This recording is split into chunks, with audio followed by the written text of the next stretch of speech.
In over 3 decades, I've learned that truly great car dealerships are only great because of one thing: leadership. So I'm sitting down with the great men and women inspiring automotive on Tim Talks, automotive leadership and beyond. Welcome, everyone, for yet another episode of Tim Talks Leadership and Beyond. We are super excited about today's episode. As again, as I travel the country, get to meet some incredible leaders. And there's something, most incredible leaders are incredible humans. And I have one of those species today. I have my dear friend, Adam Arens from up in the New England area, but he is the owner of the Patriot Auto Group, and just can't wait until he can share a little bit of his story with you. And Adam, brother, welcome, and thank you so much. I know your schedule's crazy. You're getting ready to go 11 time zones away, but you made time to stop in and hang out with us a little bit on Tim Talks. Thank you, brother. Well, it's an honor to be here, and I love what you're doing. And I will tell you this, I take more away from these and the other sessions that you've had. Leadership is an underserved topic out there in the world. There's people that talk about it, but there's a group of people out there that really have helped all of us deliver. And I'm glad to be able to give back if I'm doing any of it right.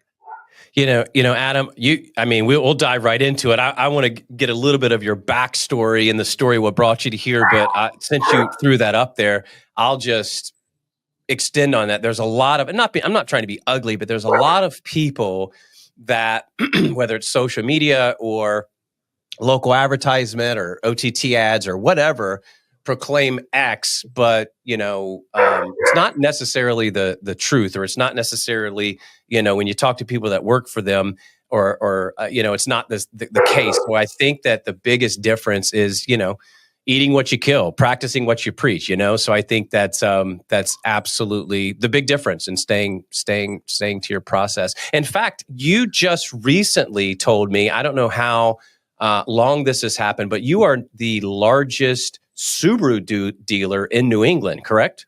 We have been 4 of the last 5 years, and we don't have an excuse for the reason we weren't the other year, but there was actually a reason.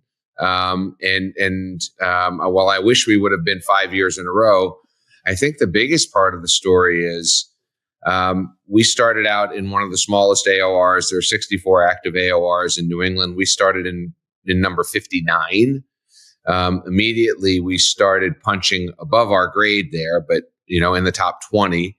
And it took us 5 or 6 years to get into the top 10. But it took us, and this is a unique story, 199 months to be the number one dealer in 1 month. And in that month, so from the day we started till we got to number one for a month, was 199 months. And in that month, we became number one. And that year we finished number one. And that was in 2020. So in 2020, we were number one. 2021, we were number one. 2022, we were number one. 2023, we were number two. The people that were the number 2 dealer before beat us that year because they sold more cars, but they also earned 500 more cars because they built a new facility. That's that's the asterisk that I will give to our team in that specific store. And then 2024, we won again, setting an all-time record for our store. And this year, we're after the all-time record for what's ever been done in any store in New England. But we're still in AOR number 59. That's amazing. In my travels, and again, why I want to have you on, I want to bring, the 1%. I want to bring the people, and maybe something that you say or others say on this podcast. That was the whole dream of this podcast was, even me in Atlanta, sitting at my desk, worried about CPO cars and everything else, didn't get out to digital dealer. Only once, I think, went to NADA, and these other things. Don't get to have these conversations with, titans in the space that are going to small PMAs, because I think it's really, and I want you to expand on that a little bit. I always tell people, don't get a case of the yeah buts. And the yeah buts to me are exactly what you say. Instead of using that to drive you, people use the yeah, but you don't understand my mark. We would call them projected market areas here in Atlanta with Lexus. But my PMA is smaller than everybody else. We can't do that. Yeah, but you don't understand my Right. staff. My staff can never do that. So let's unpack that a little bit for us. Smaller market area. How did you start? It was 199 months before the number 1 month, but how do you give us a taste, a little bit of your leadership style of putting people in the right place to believe and not fall for the yeah buts, even though they're in a small market area. And now, not only are you doing well, the largest Subaru dealer in New England. So I would say that this is all based on the people that I got to work with. And specifically, I think there's a lot of us out there who are mentoring in a non-formal way. And that is that we don't have a mentoring meeting on a weekly basis, et cetera. But I worked with some exceptional people, both in retail, in sports, and in the wholesale side of the car business. Specifically, the greatest mentor in the world. And I would say that I owe all of my skill sets to Jim Moran. That's right. I've heard this story. Yep. If he ever, if I had ever asked him to be my mentor, he probably would have, but he didn't. I didn't have to ask, because he demonstrated that we are all responsible for creating an environment where people can flourish. That doesn't mean everybody has to shoot the final shot in the game. That doesn't mean everybody has to produce insane results. It means that everybody has to produce at a level that they care about what the company produces, plus they have pride in what they produce as part of that company. And so I think in working for Jim Moran, and absolutely, while he didn't own the stores per se and operate the stores, when I first got in the car business, I worked for Bart Starr. And I have never met a kinder, smarter, well-prepared human being, because he was at that point of his life 100% concerned with the development of the people on his team and letting them flourish. And then I got to work at the second piece with Jim Moran, and he had the same exact thing. And so that's what I've tried to emulate, is to say, okay, if I help you get better, if I help you flourish, then the company will flourish. And all of that, go back to the story about the 199 months. I've done some mentoring for some other dealers, and they've asked me to come in and talk to their group. And when I walk in, I say, okay, on the following metrics, tell me where you are for the year as we sit today. Where are you ranked in the country for the year in your new car sales? Where are you ranked in your state for the year in new car sales? Where are you ranked in your district for the year in new car sales? And then I say, the next thing is, tell me where you are, the same thing in service. Where is your service volume nationally? Where is your service volume in your state? Where is your service volume in your district? And then last, I do that in parts. So we've got 9 things that we're ranking. And then I ask them, does anybody not know the answer? And 80 to 90% of the people will raise their hand. That's good. And then I go to the next level. Now I want to know why you don't know. And then they go around the room and have a discussion. And then I say, I want you to have a personal breakout session for 2 minutes and write down why you're not number one. And the answer that I get back from them, Tim, is what you just talked about. I'm not in an AOR. That's not fair for me to compete against people in Florida, New York, Texas, California, where they have so many more people. And I said, okay, let me ask a question. Does anybody have anything in their compensation plan that says I get a bonus if I'm number one in the country? You say no. I said, that's why. Because you're not even trying to be. I'd rather fall short of something that I'm trying to be than never attain what I could be. Wow, that's good. I'm going to write that down. And so will you say that one more time? Will you say that one more time? I'd rather fall short of what I'm trying to be than never reach the potential of what I could be. That's good. And so, as you know, it doesn't matter the zip code you sell cars in. It doesn't matter the size of your AOR. There are certainly some restrictions that you can put up there, but are you going to let those restrictions be permanent, or are you going to let them be temporary? Right. So, we opened a Subaru store 21 years ago, the one that we were talking about, in an AOR of 90,000 people, and it hasn't grown. Yet we sell, I think I'm more proud of these next statistics, more new cars than any dealer in the state. And have done that for 5 consecutive years. That means we're bigger than every Toyota store. That's all brands, all makes. Correct. Bigger than every Ford store, every Chevy store, every Toyota store, every Honda store. And somebody says, well, how does that happen? Well, the biggest Toyota store is next to us. All I have to do is, if it's important to me to sell more cars than them, is sell more cars than them. It's really that simple, right? And so when we just went through our planning meetings, as we did for 2025 with each of our stores, I actually had to cut them back because of availability of cars. Because if you say I could sell 3,000 new cars, but the manufacturer can only give you 2,500, then you have to make a decision to try to buy 500 of them from other dealers or not get there. In our case, I'm not going to buy 500 cars from other dealers. But if the manufacturer can only give me 20, and I had them in the meeting, make a commitment of the most cars that you could possibly ship to me this year. If I have 4% of your total share, what's 4% of 60,000 cars? Well, that's the most you could give me. I understand that. That number is 2,400 cars.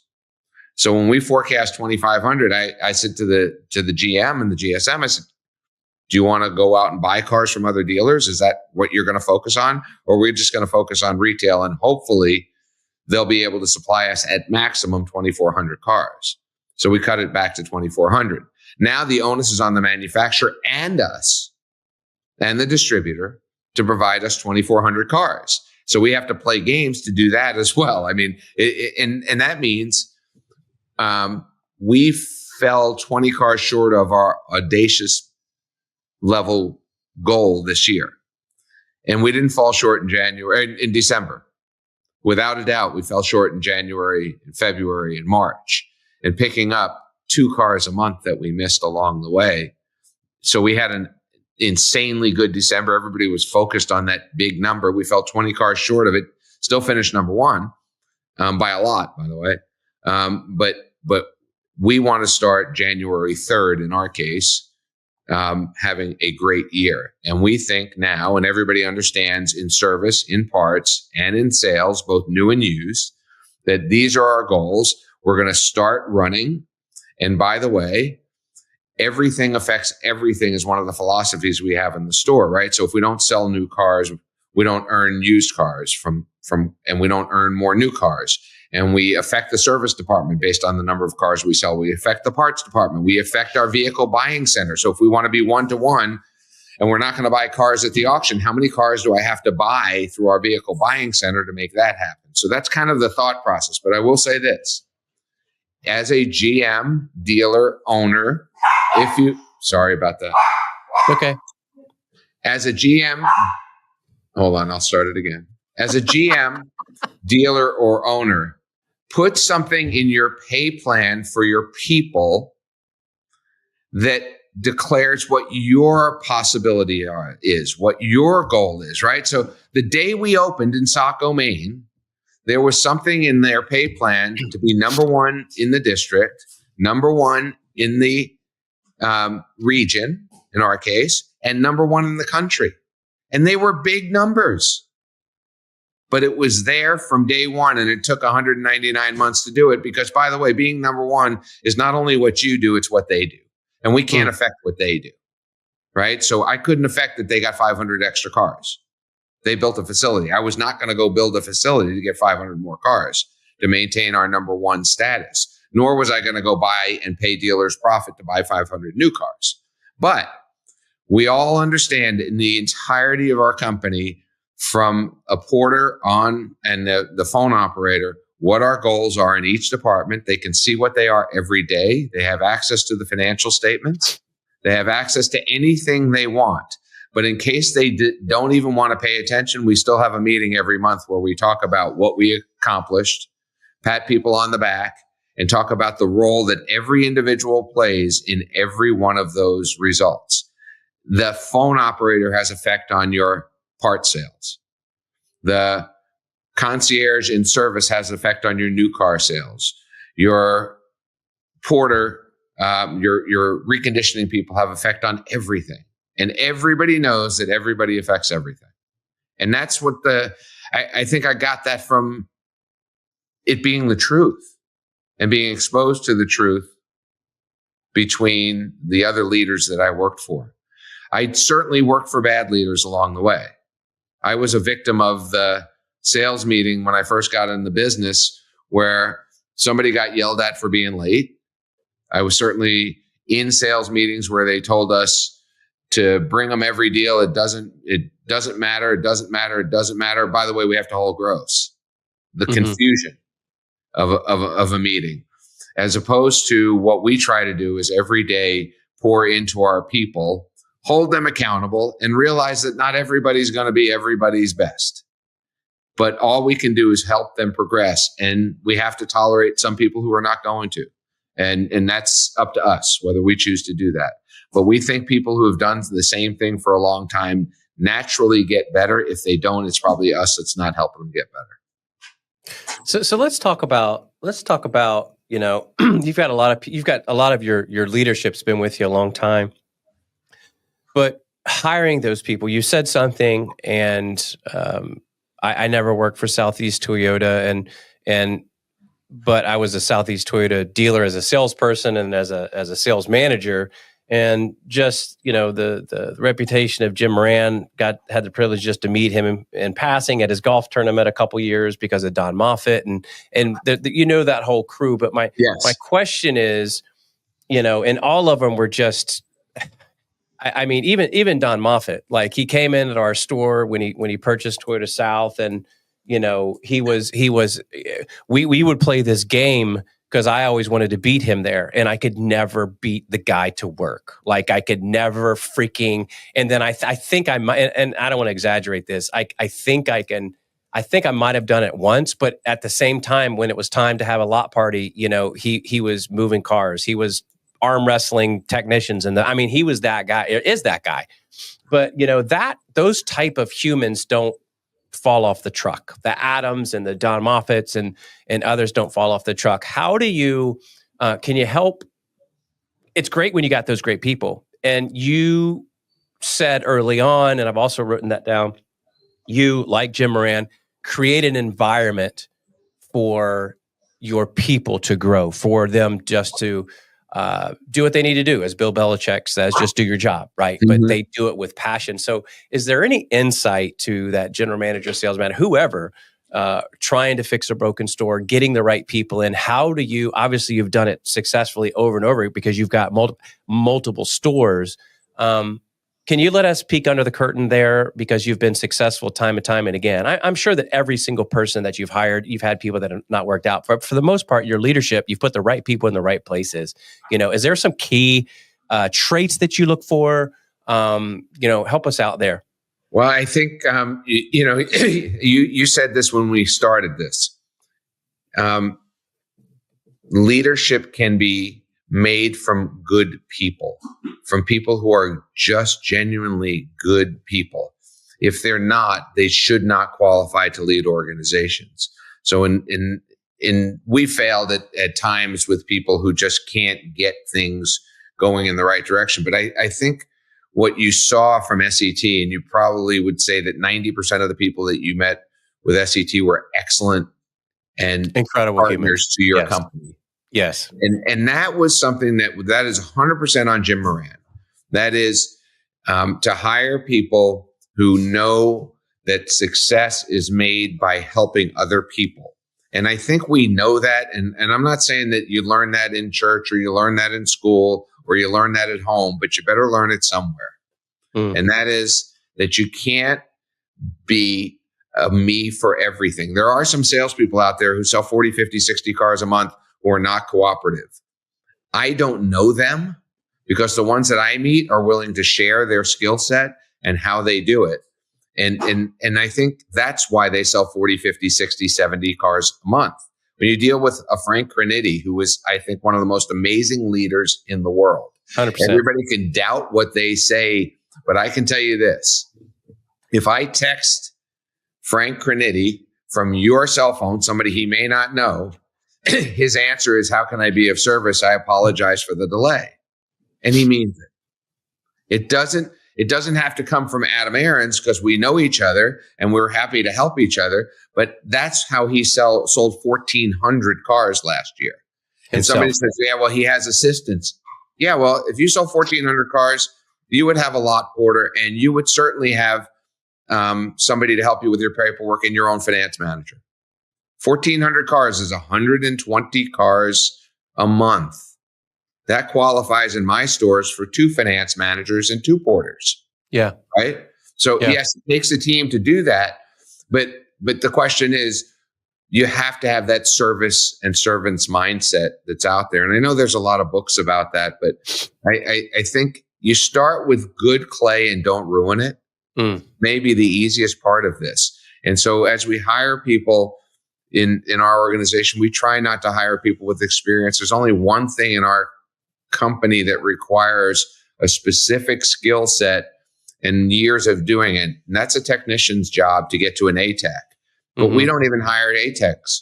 We've gone to the process of, we flood the place with interns and DTECs, and we develop our own ATECs from there. And we lose some people along the way because they're not team players, or they don't like being the 12th most productive technician or the 15th most productive technician because their ego won't let that happen. And they don't want to work as hard as some other people do. So the worst thing you can do is not invest in your people because you fear you're going to lose them.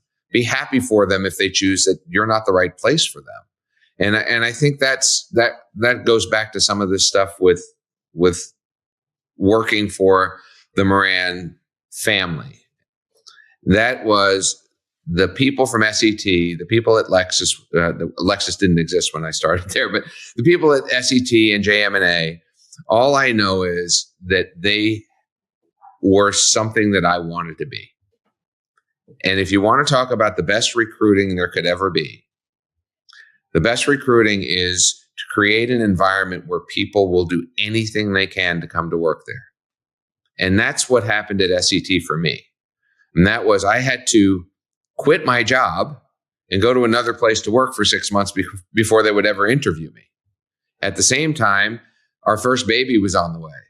And I will tell you this, that I would have done anything. And as a matter of fact, I went there and took a 50% pay cut to do it.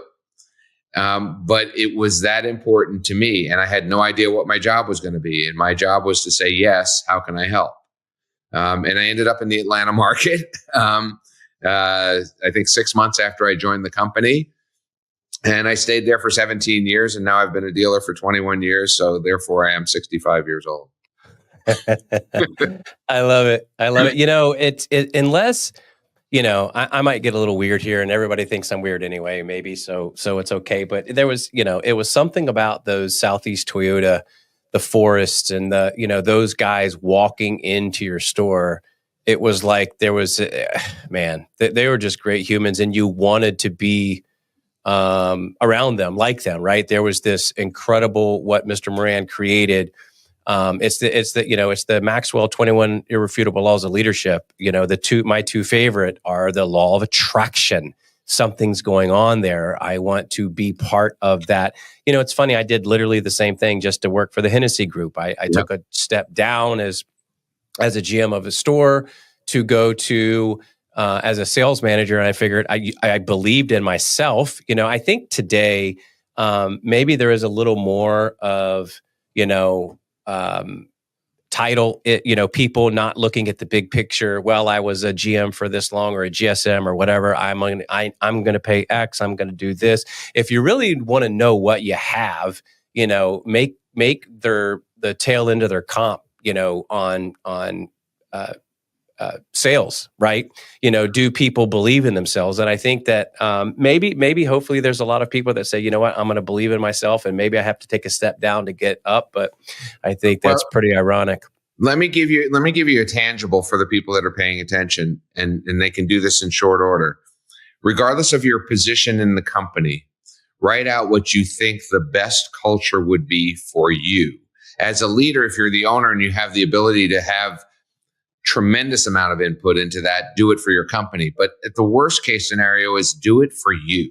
What do you want your life to look like, right? So we wanted to be number one. So we did everything around being number one, but we also said we're going to penalize the management team for turnover. So therefore you have to be a little bit more careful when you're hiring, right? And when I worked for JM Family, I went up to somebody one day and I said, so what are your plans are when you leave here? And he looked at me and said, I'm never going to leave here. I said, I won't say that, but I appreciate the fact that this is where you want to be. Right. And that was awesome. So if you can have an organization, what do you want your culture to look like? And for us, you mentioned our charitable thing. So we have a mission statement. And anybody who's ever heard me or anybody from our organization, anybody who is in it knows it's a 2-word mission statement. It's to serve. And then underneath that, it's the customer, the community, our families, and each other. And that is it. And there's nobody in our company that doesn't know it. Is there people in the company that don't believe it? I don't know about that, but there are some people who don't live it. And that doesn't happen overnight. When they join our company, they do have a hard drive, which is the experience they had from the day they were born to where they went to school, where they went to church, what ball teams they played on, what choir they sang in, what teams they cheer for. That's all part of their hard drive. In some cases, we have to erase some of the bad stuff, and it takes some time and some tolerance. But when somebody says, I'm not doing that, there's no benefit for me, then that means that they're not ready to be a leader in our team. So again, we've had some people who have done extremely well in our organization. They leave, they get hired easily if they do leave. Sometimes jealousy causes people to leave because somebody else gets promoted and things like that. But for the most part, they don't leave. But when they do leave, they tend to want to come back. And the reason they leave is a leader in between. And I don't want to bare my soul, but I will. The reason I left and became a car dealer was because there was somebody between me and the boss who shouldn't have been there. There could have been somebody there, but that person was the wrong person. And I packed up my stuff. I went to the boss and said, boss, I'm not sure where I'm going, but I can promise you the reason I'm capable of going there is because of you. And that's our parting words. And he said, I believe in you. And I wish you weren't going. But you have to believe that when the decision makers put somebody in management, that they know what they're doing. And unfortunately, sometimes you get too big to know that everybody in a leadership position is the right person. Yeah. And so that person didn't last very much longer. And as a matter of fact, somebody you mentioned replaced them. So Forrest replaced that person. But when somebody comes up to you and says, don't tell the truth to the boss. Yeah. You have two choices: get out of the way or shoot them. That's good. That's good, brother. We're going to land the plane, Adam. Give us, there's a lot of people listening and completely different. There's people that are sitting in stores that, sell 500 a month. There's people that, are in rural stores that are selling 50 a month. What are some words of encouragement to create that culture, to get rid of what I've kind of tagged as the yeah buts? Take just a few minutes as we land the plane and speak into those people right now. Well, I think the first thing you have to do is decide the type of place you want to do your work. You're very capable of supplying that for your own personal behaviors when you're not at work. So let's start working on, okay, what do I want the place that I look like, that I work in to look like? And that's not, the hierarchy, et cetera. It's like, I want to work in a place where I can grow. I want to work in a place where I can get an education. I want to work in a place that gives me benefits. I want to work in a place that pays me well. I want to work in a place that gives me time off. I want to work in a place where the people say, I love you at the end of the day. That's the piece that we've gotten to. Yeah. And I've probably said it to the wrong people at times because it freaks them out. But that's how we end our phone calls with each other. That's how we end our conversations with each other. That's how we end our disciplinary actions with each other. And so that's what we wanted to do. And I can tell you, it feels really good, but it's not good for everybody. So from that standpoint, you're never going to be at your potential. And the last piece of this is, for the last time in your life, you should ever hear this. I tried my best. I tried my best is not a real thing. It has to be finished with, but I didn't get the job done.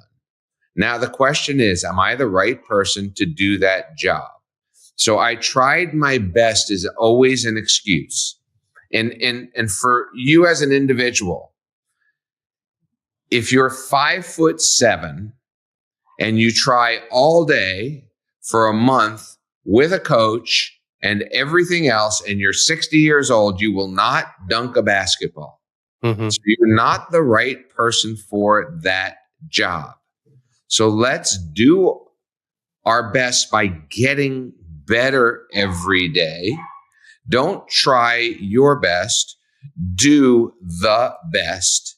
And by the way, if you want to know who promotes people in our organization, it's not me. It's the people they work with.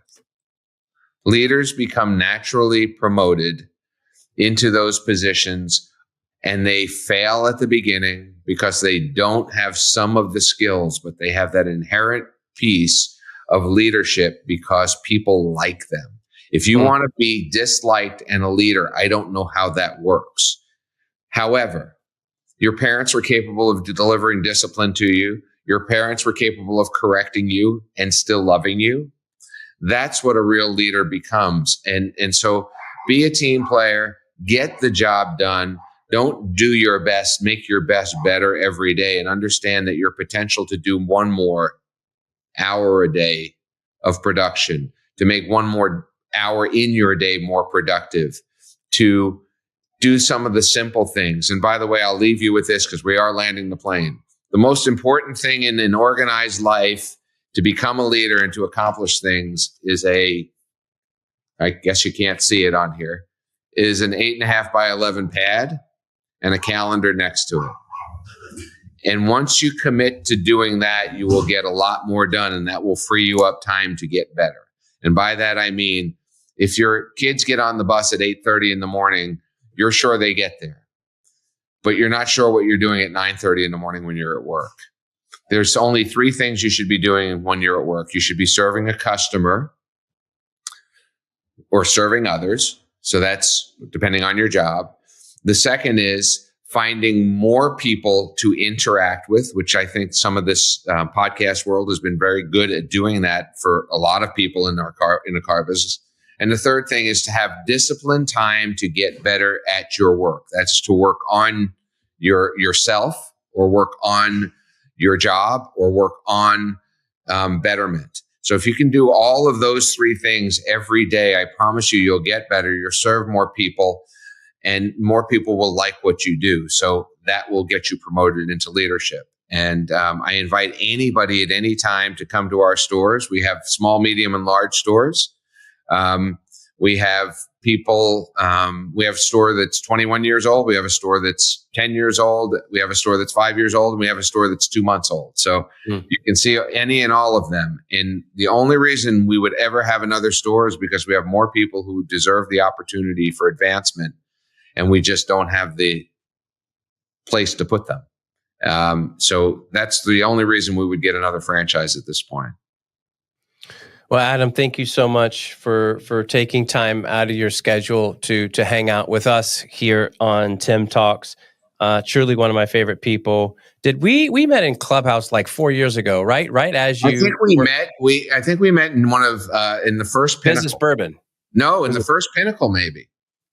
That's right. That's I think right. it The was in first the first Pinnacle with Pinnacle, and then Dawson. we certainly have done business, bourbon, and cigars, and we've done some business together. I have the utmost respect for what you're doing and what you're trying to do to help retailers, dealers be more productive. I think, as none of us is ever prepared, and this is important, none of us is ever prepared for the next job. We think we're ready, but we're not. And then we kind of have to fake it. And as the bandwidth gets bigger and bigger and bigger, the learning continues. And the day that I'll stop doing this is the day that I stop learning. And somebody says, when are you going to stop? And I said, I don't think I ever will, because I love meeting people like you. I love having people tell me that they're doing something that's different, that's really working.